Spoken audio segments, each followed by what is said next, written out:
पहला सवाल है, दुनिया में सबसे पहले कौन सा फल खाया गया? इसका सही जवाब है अंजीर।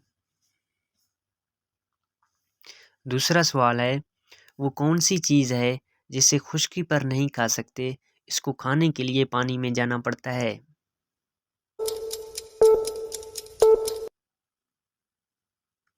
इसका सही जवाब है गोता।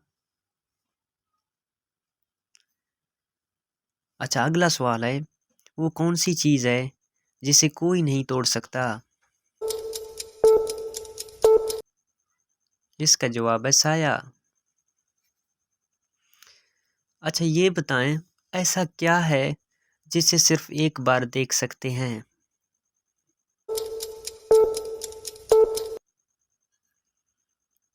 इसका जवाब है गुजरा हुआ कल।